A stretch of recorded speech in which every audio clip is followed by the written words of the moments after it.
It begins in Orlando, Florida, and travels steadily to the west, beaming across North America and planet Earth and into your head. The world of safety never stops. And now, the Safety FM podcast and broadcast with Dr. Jay Allen. This episode of the broadcast and the podcast is brought to you by Safety Focus Moment.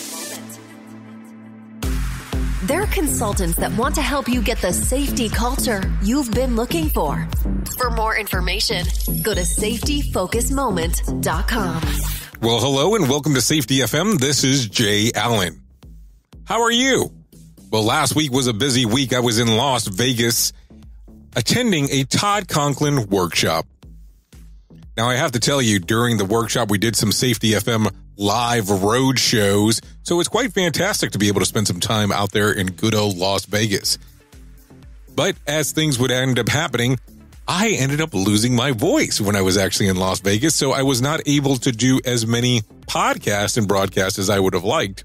But here's where the interesting thing with a twist ends up taking place. Today, we're going to play a recording that occurred last week during our workshop in Las Vegas.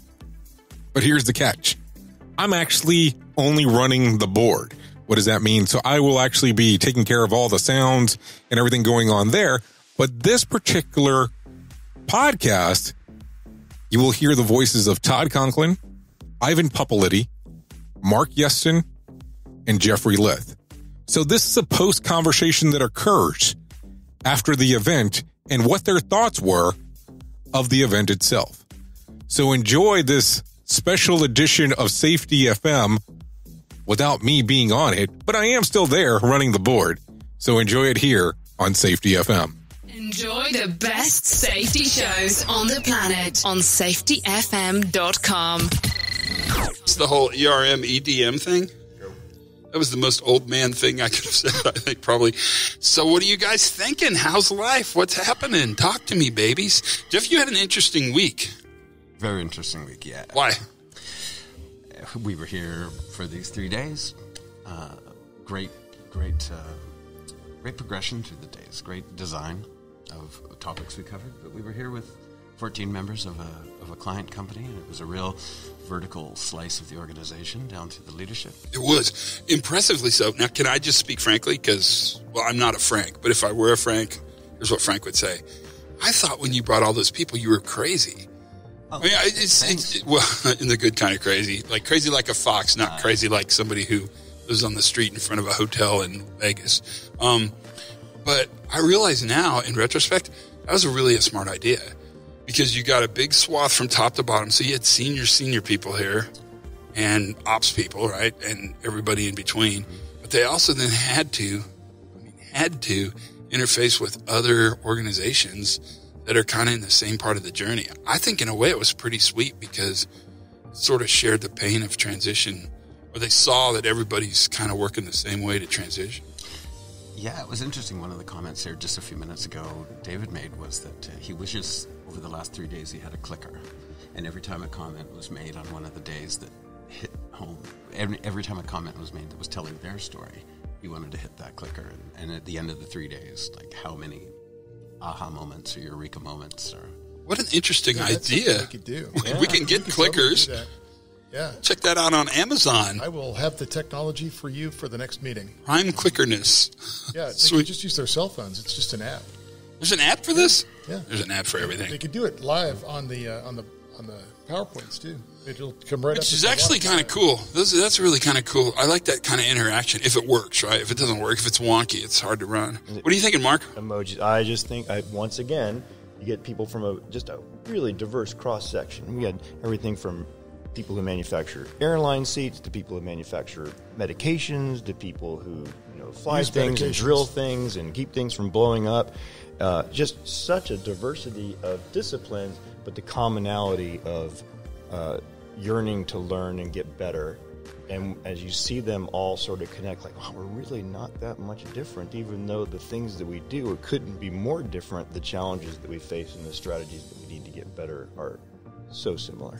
Is there comfort in that? Yeah, I think so. Yearning to learn. Yearning to learn. That's your new album. Yeah, that's good. Marc Yeston, Yearning to learn. No, it's creepy. So what are you thinking, Ivan? Talk to me. So I thought it was really well structured. I think doing the fundamentals the first day and getting them deeply immersed was really nice. I had not seen the learning teams thing before, so Bob's piece was really super interesting for me. I like that. And just seeing the commonality, seeing how it all ties together. You know, like our journey. We start out together, and then we go apart, and we come back after a period of time of not really talking to each other very much, and then all of a sudden where we emerge is in a really similar, if not the same spot exactly.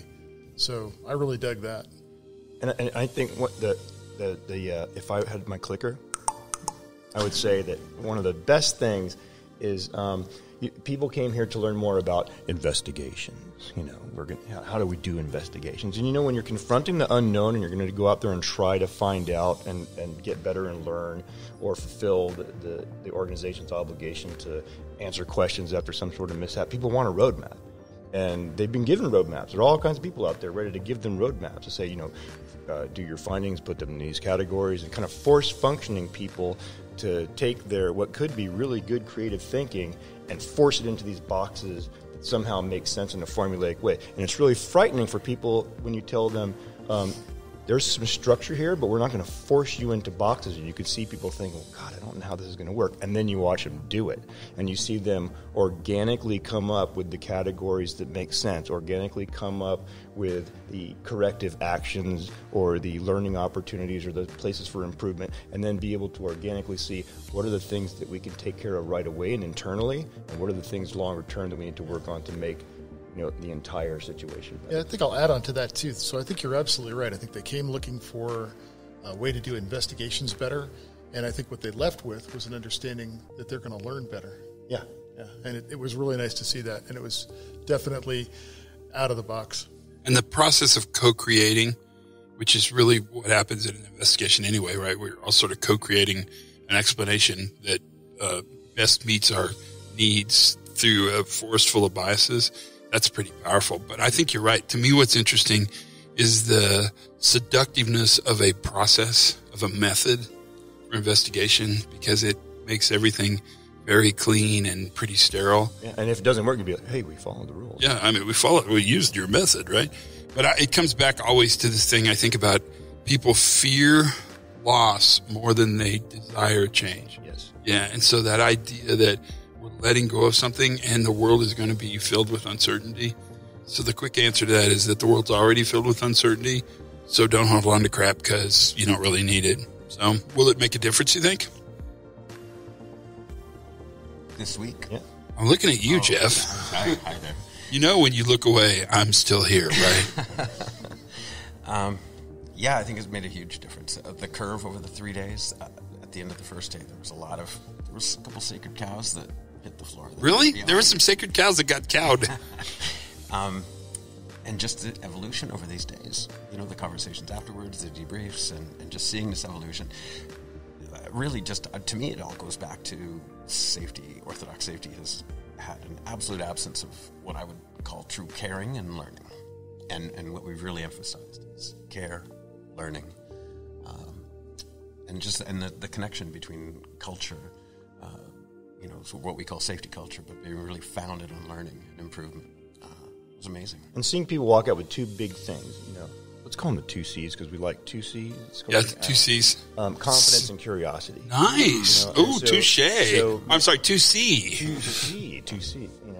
And we'll have to turn that into some sort of triangle and print it on a T-shirt, right? No, but the idea is like, gosh, I'm curious about this stuff, and if I go back out there and use that curiosity to learn more about my operation, that's great. But how am I going to do that? And then we give them some tools, and they get confidence.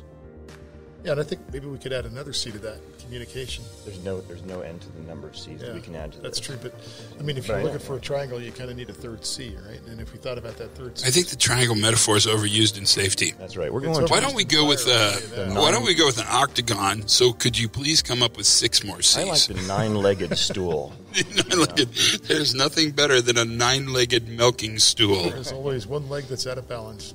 That's right. But this idea of confidence and communication, capacity, all those C words we use, it's pretty interesting. I'm still sort of processing the fact that you could bring a pretty wide swath of an organization to a public meeting like this, an open meeting, maybe is a better word, and have the amount of impact that you had. I thought it was really cool that you stayed afterwards and sort of coached and guided an after-action review at the end of each day. Did they have good things to say? I mean, did they learn lots of stuff? Yeah, that was the curve that I'm talking about. So Monday I wanted to do shows of hands. I couldn't really, but how people were coming on. There was people that instantly were sold, if you will, right? And there was others that had a bit of trepidation. And as we go through the different discussions, so by the end of it, we're leaving now that everybody's returning to where they're from, and people are just on fire to go back and take this on, go back and apply, go back and play. What do they think? What are they going to do first? Well, what are they saying they're going to do first? Maybe that's a better. What'd you coach them to do first? I'll get a question out of this at some point. I promise. You want to zero in on one?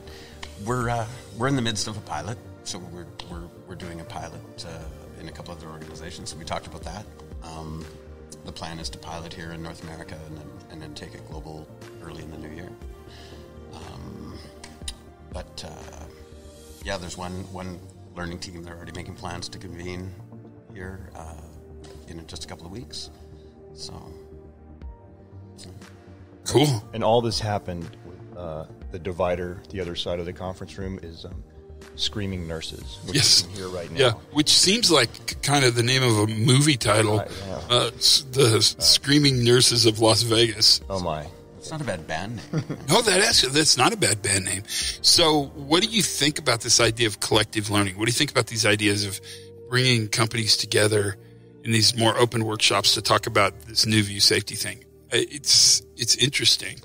It's community that we talked about. Yeah, it's the whole community building thing, the co-creation thing. I wonder if we should think about ways to facilitate this in not a larger scale. I don't think that we need more people in the room, but more often scale where people could get together, like HPRCT or something would take on tasks like this and see if they could run with it. That might be interesting. Good? Yeah. Sort of a large room dialogue, focus group. Yeah, I think it's the mixture that is interesting. I hadn't thought about it, but you have a lot of different organizations together, and they just can't help but sort of compare and contrast what they're doing, where they're going, what they're learning, how things are happening. That's pretty interesting. It kind of gives them a little bit of psychological safety, too, because they can see that other organizations are struggling with the same things. And maybe they'll learn more language, different language around how to express those problems and relate to each other. It does. You're probably right. It does create really a safe space. I think that's interesting. That's super interesting. Anything else we're missing? No. Great 3 days. Yeah, it was fun. It really was. A good time was had by most. Really glad to be part of it. Can we go to Aerosmith now? I was going to say Aerosmith. Aerosmith is later. So, okay. So we're off to Aerosmith. It was perfect. Thanks, you guys. Thank you, Todd. Peace. Bye. Bye. The views and opinions expressed on this podcast are those of the host and its guest and do not necessarily reflect the official policy or position of the company. Examples of analysis discussed within this podcast are only examples. They should not be utilized in the real world as the only solution available, as they are based only on very limited and dated open source information. Assumptions made within this analysis are not reflective of the position of the company. No part of this podcast may be reproduced, stored in a retrieval system, or transmitted in any form or by any means, mechanical, electronic, recording, or otherwise, without prior written permission of the creator of the podcast, Jay Allen. Safety FM.